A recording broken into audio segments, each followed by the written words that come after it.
안녕하세요. 10월 넷째 주 열매 나눔 시간에 함께 해주셔서 감사합니다. 열매 나눔은 열린문 매일 성경 큐티 나눔의 줄임말입니다. 오늘은 사무엘하 20장 14절에서 26절 말씀, 의롭게 협상하라는 주제를 가지고 나눔을 진행하겠습니다. 세바가 이스라엘 모든 지파 가운데 두루 다녀서 아벨과 벳마아가와 베림 온 땅에 이르니 그 무리도 다 모여 그를 따르더라.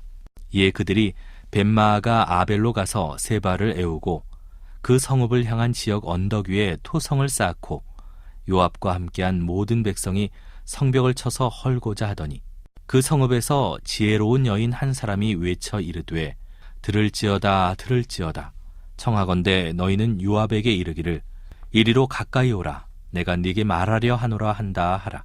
요압이 그 여인에게 가까이 가니 여인이 이르되 당신이 요압이니까 하니 대답하되 그러하다 하니라. 여인이 그에게 이르되 여종의 말을 들으소서 하니 대답하되 내가 들으리라 하니라. 여인이 말하여 이르되 옛사람들이 흔히 말하기를 아벨에게 가서 물을 것이라 하고 그 일을 끝내었나이다. 나는 이스라엘의 화평하고 충성된 자 중 하나이거늘 당신이 이스라엘 가운데 어머니 같은 성을 멸하고자 하시는도다. 어찌하여 당신이 여호와의 기업을 삼키고자 하시나이까 하니 요압이 대답하여 이르되 결단코 그렇지 아니하다 결단코 그렇지 아니하다. 삼키거나 멸하거나 하려 함이 아니니 그 일이 그러한 것이 아니니라. 에브라임 산지 사람 비그리의 아들 그의 이름을 세바라 하는 자가 손을 들어 왕 다윗을 대적하였나니 너희가 그만 내주면 내가 이 성벽에서 떠나가리라 하니라. 여인이 요압에게 이르되 그의 머리를 성벽에서 당신에게 내어 던지리이다 하고 예 여인이 그의 지혜를 가지고 모든 백성에게 나아가매 그들이 비그리의 아들 세바의 머리를 베어 요압에게 던진지라. 이에 요압이 나팔을 불매 무리가 흩어져 성읍에서 물러나 각기 장막으로 돌아가고 요압은 예루살렘으로 돌아와 왕에게 나아가니라. 요압은 이스라엘 온 군대의 지휘관이 되고 여호야다의 아들 브나야는 그렛 사람과 블렛 사람의 지휘관이 되고 아도람은 감역관이 되고 아힐롯의 아들 여호사밧은 사관이 되고 스와는 서기관이 되고 사독과 아비아달은 제사장이 되고 야일 사람 이라는 다윗의 대신이 되니라. 반역자 세바가 아벨 성읍으로 피신합니다. 요압은 성읍 전체를 파괴할 기세로 성을 에워싸며 공격할 준비를 하죠. 진압작전이 시작되면 성읍 전체가 초토화될 수밖에 없는 그런 상황입니다. 그런데 바로 이때 아벨 성읍에서 어느 지혜로운 여인이 나와서 요압과 협상을 시도합니다. 결국 이 여인의 지혜로운 중재 덕분에 무고한 피를 흘리지 않고 반란자만 처단할 수 있게 됩니다. 그럼 이제 구체적인 내용을 함께 살펴볼 텐데요. 먼저 요압이 아벨 성벽을 쳐서 헐려고 하자 한 지혜로운 여인이 나와 요압과 협상을 시도하는 장면을 보게 됩니다. 이 과정에서 요압은 아벨 성읍으로 숨어든 세바를 잡기 위해 어떤 전략을 쓰고 있는지 14절과 15절을 함께 살펴보겠습니다. 세바가 이스라엘 모든 지파 가운데 두루 다녀서 아벨과 벳마아가와 베림 온 땅에 이르니 그 무리도 다 모여 그를 따르더라. 이에 그들이 벳마아가 아벨로 가서 세바를 애우고 그 성읍을 향한 지역 언덕 위에 토성을 쌓고 요압과 함께한 모든 백성이 성벽을 쳐서 헐고자 하더니 아벨 성 앞에 토성을 쌓으려고 한 것은 세바 한 사람만 잡기 위함이 아니라 아벨 성읍에 들어간 이스라엘 백성 모두를 죽이기 위한 그런 결정이었습니다. 마치 빈대 하나 잡겠다고 초가 삼간을 다 태우려고 했다라는 것이죠. 이렇게 요압은 무서운 일을 계획하고 있었습니다. 당장 누가 나서서 중재하지 않는다면 무고한 피를 흘리게 되는 동족 상잔의 전투가 벌어질 상황이었습니다. 물론 다윗 왕국에 대적하는 반역자를 처단하는 일이 필요하지만 그렇다고 무고한 백성까지 희생시키는 것은 분명 옳지 못한 처신이었습니다. 저희들도 마찬가지입니다. 죄에 대해 단호하게 처벌하는 것도 중요하지만 처벌이 너무 과하지 않은지 늘 살펴보아야 합니다. 만약 그렇게 하지 않으면 또 다른 복수국을 낳을 수 있기 때문입니다. 자, 그렇다면 이어서 성읍에 사는 지혜로운 여인이 나와서 요압에게 어떠한 말을 하는지 18절과 19절을 함께 살펴보겠습니다. 여인이 말하여 이르되 옛 사람들이 흔히 말하기를 아벨에게 가서 물을 것이라 하고 그 일을 끝내었나이다. 나는 이스라엘의 화평하고 충성된 자 중 하나이거늘 당신이 이스라엘 가운데 어머니 같은 성을 멸하고자 하시는도다. 어찌하여 당신이 여호와의 기업을 삼키고자 하시나이까 하니. 당시 아벨 성읍은 역사적으로 지혜의 성읍으로 일컬어졌습니다. 그래서 많은 백성이 분쟁을 해결하기 위해 아벨 성읍에 찾아와서 문제를 해결하는 일이 있었습니다. 그런 의미에서 아벨 성읍은 이스라엘의 어머니 성읍처럼 여겨진 것이죠. 그래서 지금 이 지혜로운 여인은 요압이 아벨 성읍 자체를 멸하려고 하는 것은 이러한 지혜의 성읍을 멸하려는 매우 악한 행동임을 그에게 지적한 것입니다. 그렇다면 이 여인은 세바만 내주면 물러가겠다라고 말한 요압에게 어떻게 대답하는지 21절 말씀을 함께 보시겠습니다. 그 일이 그러한 것이 아니니라. 에브라임 산지 사람 비그리의 아들 그의 이름을 세바라 하는 자가 손을 들어 왕 다윗을 대적하였나니 너희가 그만 내주면 내가 이 성벽에서 떠나가리라 하니라. 여인이 요압에게 이르되 그의 머리를 성벽에서 당신에게 내어 던지리이다 하고.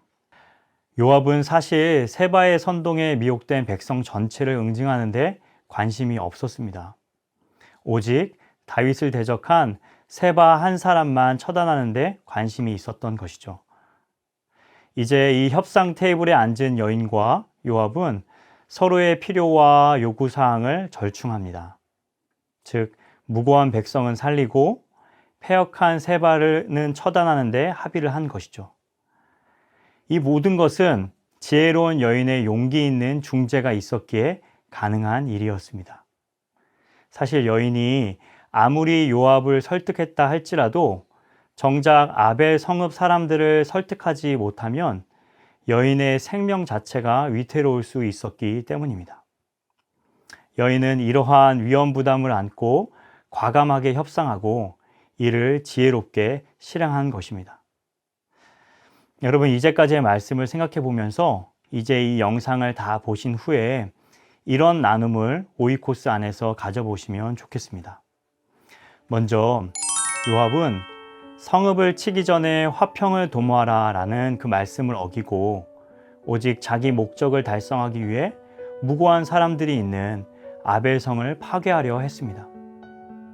자신의 목적과 또 명분을 위해 생명과 평화를 해치는 일을 감행한 것이죠.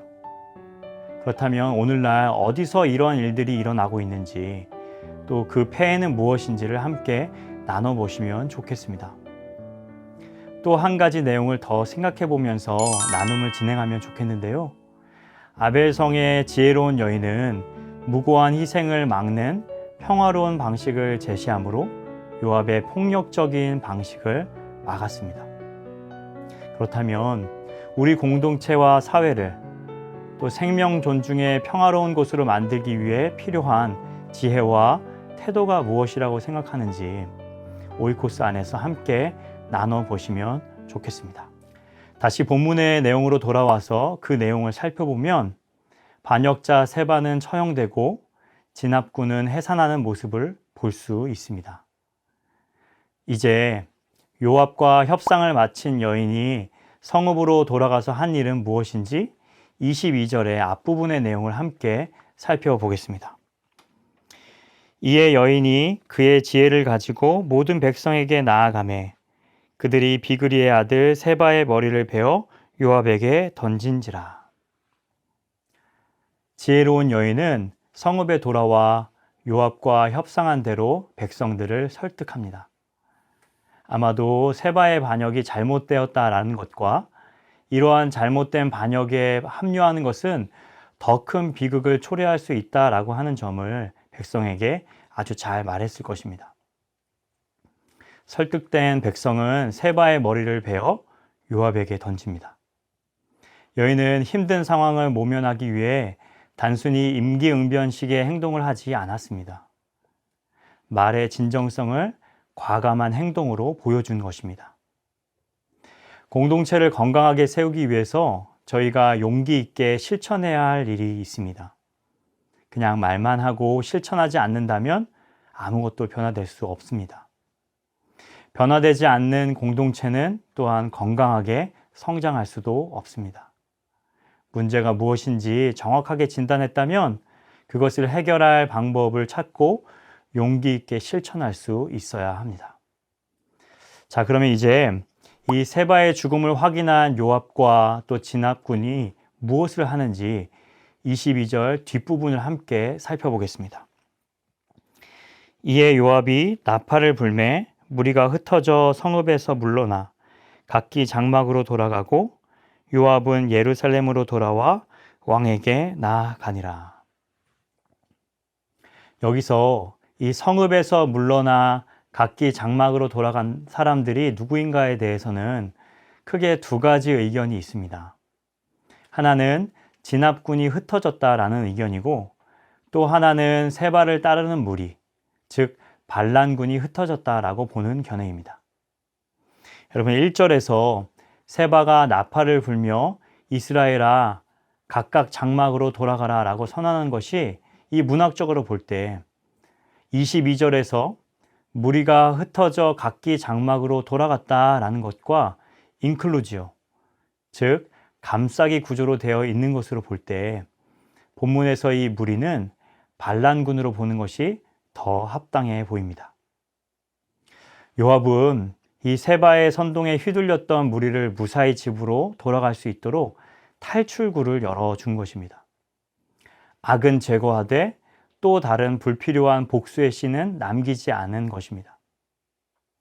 우리들 역시 죄에 대해서는 단호하되 그것이 또 다른 보복이 되지 않도록 우리는 항상 의롭게 판단해야만 합니다.